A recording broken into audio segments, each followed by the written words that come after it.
السلام علیکم ورحمۃ اللہ وبرکاتہ۔ جب رات کو آنکھ کھل جائے تو یہ دعا پڑھنی چاہیے۔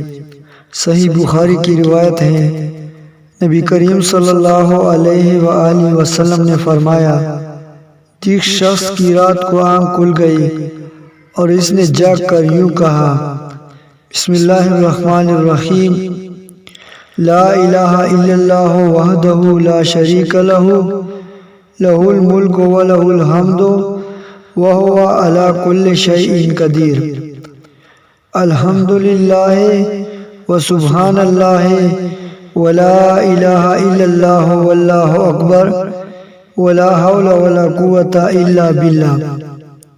ترجمہ: اللہ کے سوا کوئی معبود نہیں، وہ اکیلا ہے، اس کا کوئی شریک نہیں، بادشاہی اسی کی ہے اور اسی کے لیے سب تعریف ہیں، اور وہ ہر چیز پر کامل قدرت رکھتا ہے۔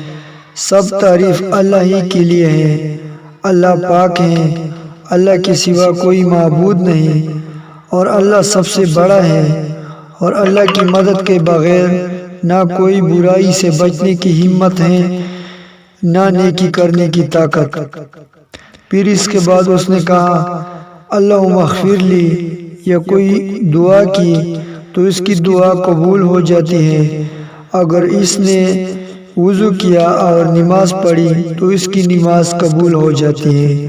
اللہ پاک عمل کرنے کی توفیق دے، آمین ثم آمین۔